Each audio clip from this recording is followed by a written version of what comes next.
तो इन एमएसपी कानून के मुद्दे पर, और देखो लोकतंत्र में किसी मुद्दे के समाधान का एक तरीका है, वो है शांतिपूर्ण बातचीत का। बातचीत के माध्यम से ही बड़े बड़े मुद्दे सुलझाए जाते हैं। तो पहला जो हमारा मसला 25 तारीख वाले कार्यक्रम का और जो पंचायतें चल रही है वो ये है कि एमएसपी गारंटी कानून बनाया जाए।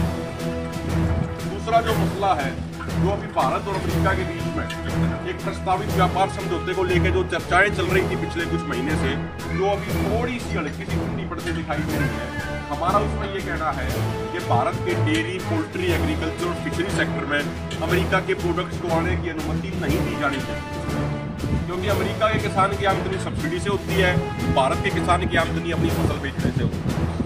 अमेरिका में तो एवरेज एक किसान को 80 लाख रुपए की सालाना सब्सिडी मिलती है। WTO में अलग अलग बॉक्स बना रखे हैं, green box subsidy, amber box subsidy, red box subsidy. अब वो WTO जैसे संस्थान अमेरिका भर के देशों ने बनाए हैं, तो उसके नियम कानून भी अमेरिका और अन्य पश्चिमी देशों को फायदा पहुंचाने के लिए ही बनाए गए। अमेरिका जो अपने किसान की मदद करता है वो सारे ग्रीन बॉक्स की सब्सिडी में डलवा दिए। ग्रीन बॉक्स की सब्सिडी के ऊपर कोई लिमिट नहीं है, और जो देश अपने किसानों को फसलों की कीमत देने का प्रयास करते हैं वो डलवा दिया एम्बर बॉक्स की सब्सिडी में, और उसके ऊपर ये लिमिट लगा दी कि भाई जो टोटल फसल की पैदावार होगी, उस टोटल फसल की पैदावार का मात्र 10% ही आप एमएसपी पे खरीद सकते हो फूड सिक्योरिटी के लिए। अगर 10% से ऊपर खरीदोगे तो WTO के डिस्प्यूट सेटलमेंट मैकेनिज्म के तहत केस दर्ज कर दिया जाएगा। ऑलरेडी भारत के खिलाफ 2-3 मुकदमे वहां पर चल रहे हैं। गेहूं के ऊपर भी मुकदमा कर रखा है, धान वाली फसल के ऊपर भी मुकदमा कर रखा है, और गन्ने के ऊपर भी कर रखा है।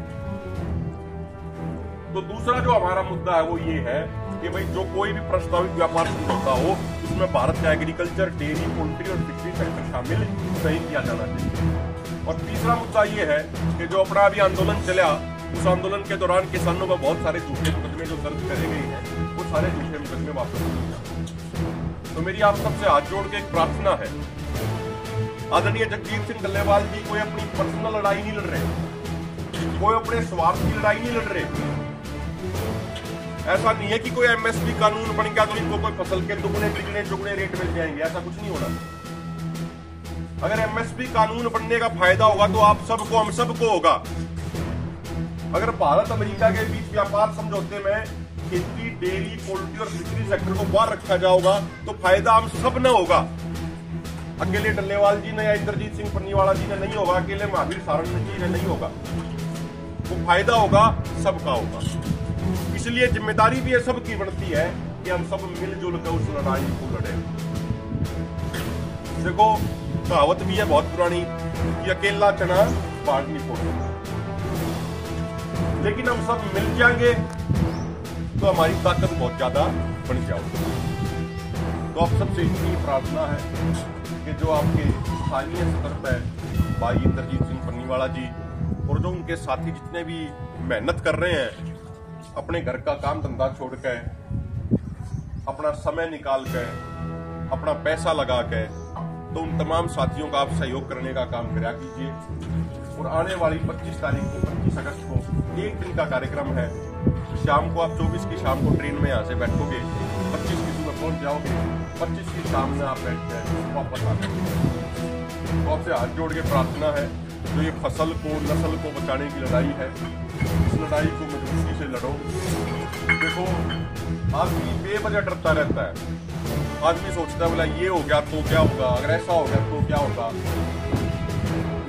हमें ये वहम है, ये सबसे बड़ा वहम है हमें कि भाई हम परमानेंट रजिस्ट्री करा के आए हुए हैं यहाँ पर। हमारे में तो किसी की परमानेंट रजिस्ट्री नहीं है यहाँ पे, ये तो बस मन का वहम है कि यार अगर ये करेंगे तो कभी ये ना हो जाए। आदमी बेवजह डरता रहता है, बेवजह चिंता करता रहता है। हमारे से पहले भी करोड़ों लोग इस धरती पर आए और चले गए, हमने भी एक दिन जाना है, और हमारे बाद जो करोड़ों आएंगे उनको भी जाना है। परमानेंट रजिस्ट्री करा के कोई नहीं आ रहा। आज जब किसी की मृत्यु हो जाती है, जब हम शमशान में जाते हैं अंतिम संस्कार करने के लिए, जब तो आदमी को समझ आती है तो एक दिन 4 कंधों पर उठा के तुम्हें भी यहीं लेकर आऊंगे। लेकिन जैसे ही वहां से बाहर निकलते हैं फिर आए तो जिंदगी की शुरू हो जाती है। और जगजीत सिंह डल्लेवाल जी एक बात कहते हैं जो मेरे को तो मतलब बहुत गहरी बात लगी और उस बात ने मेरे ऊपर बहुत असर डाला। वो एक बात कहते हैं कि भाई जिस जमीन पे आज हम खेती कर रहे हैं, ये जमीन हमने तो आबाद करी नहीं, हमारे बड़े बुजुर्गों ने, हमारे दादा, हमारे परदादा, हमारे पूर्वजों ने ही मेहनत करके आबाद करी है ना, हमें तो वो सौंप के गए हैं। भाई जो हमारे बड़े बुजुर्ग इतनी मेहनत करके ये जमीन आबाद करके हमें सौंप के गए हैं, हमारी भी तो ये जिम्मेदारी बनती होगी ना कि अगर इस जमीन को हम बढ़ा नहीं सकते तो कम से कम बिना घटाए अगली पीढ़ी को सौंप जाए। जो आपके बेटे बेटी हैं, जो आपके पोते पोती हैं, आप उनको बिना घटाए ये जमीन सौंप जाओ जो आपको विरासत में मिली है। ये हमारी आपकी जिम्मेदारी बनती है या नहीं बनती है? या फिर ये जिम्मेदारी बनती है कि खा पी के सारी बराबर कर दो, अगली पीढ़ी अपने आप देखेगी। हमारे बाप दादा ने जब ये जमीन हमें दी, जमीन के ऊपर कोई कर्ज नहीं था, कोई लिमिट नहीं बनी हुई थी। आज 99% किसानों की जमीनों के ऊपर कर्ज है, एंट्री हो रखी है, सबकी लिमिट बनी हुई है। तो हमें और आप सबको बैठ के ये तय करना पड़ेगा कि अगली पीढ़ी को कर्ज सौंप के जाना है, वो जमीन सौंप के जानी है जिसके ऊपर भारी भरकम कर्ज है, या बिना कर्ज के जमीन सौंप के जानी है। अगर कर्ज के साथ सौंप के जाओगे और खेती का यही मॉडल चलता रहा, लागत फालतू आमदनी कम, तो ये धीरे धीरे कर्ज बढ़ता जाएगा। एक दिन अब आपकी अगली पीढ़ी को ये जमीन बेचने पे मजबूर होना पड़ेगा, और जब जमीन नहीं रहेगी, कोई रोजगार नहीं रहेगा, तो उनके पास एक का विकल्प होगा, चाहे तो वे मरेंगे और चाहे मारेंगे। मरेंगे तो भी नुकसान है, मारेंगे तो भी नुकसान है, फिर जेल में रह के सड़ेंगे।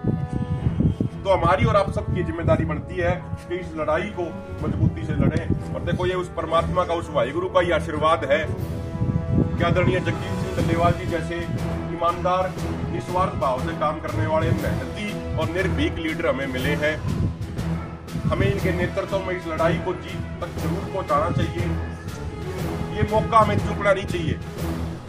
ऐसे लीडर कई दशकों में एक बार समाज के बीच में आते हैं जो अपना सब कुछ त्याग करके समाज की सेवा में लगे हुए।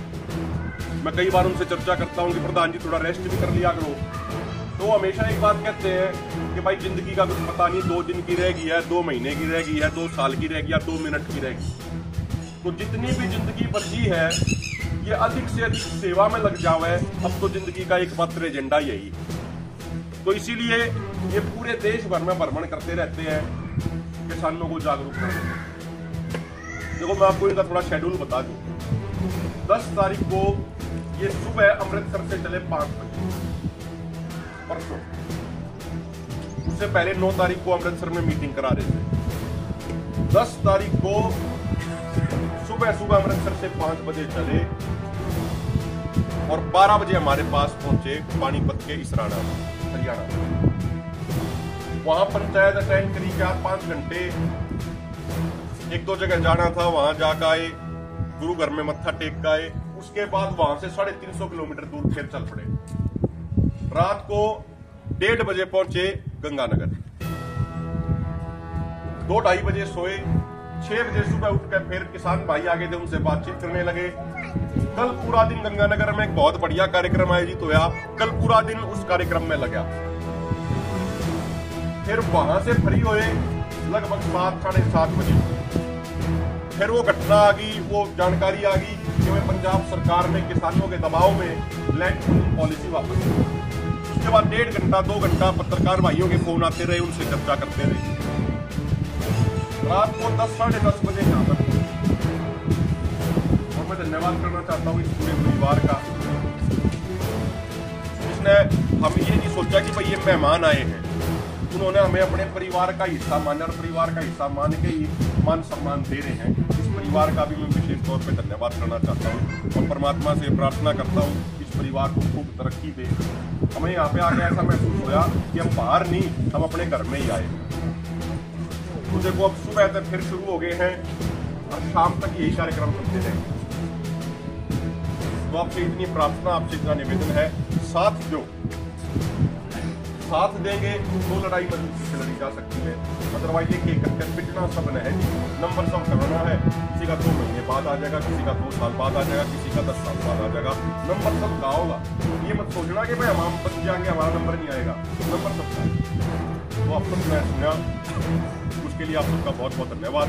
और मैं निवेदन करता हूँ अब आदरणीय जगजीत सिंह धन्यवाद जी, वो भी बैठे बैठे थोड़ा अपनी बात रखे। बहुत बहुत धन्यवाद। कोई शब्द गलत निकला हो, किसी के मान सम्मान को ठेस पहुंची हो मेरे किसी शब्द से, तो अपना भाई अपना बेटा समझ कर माफ कर देना। बहुत बहुत धन्यवाद।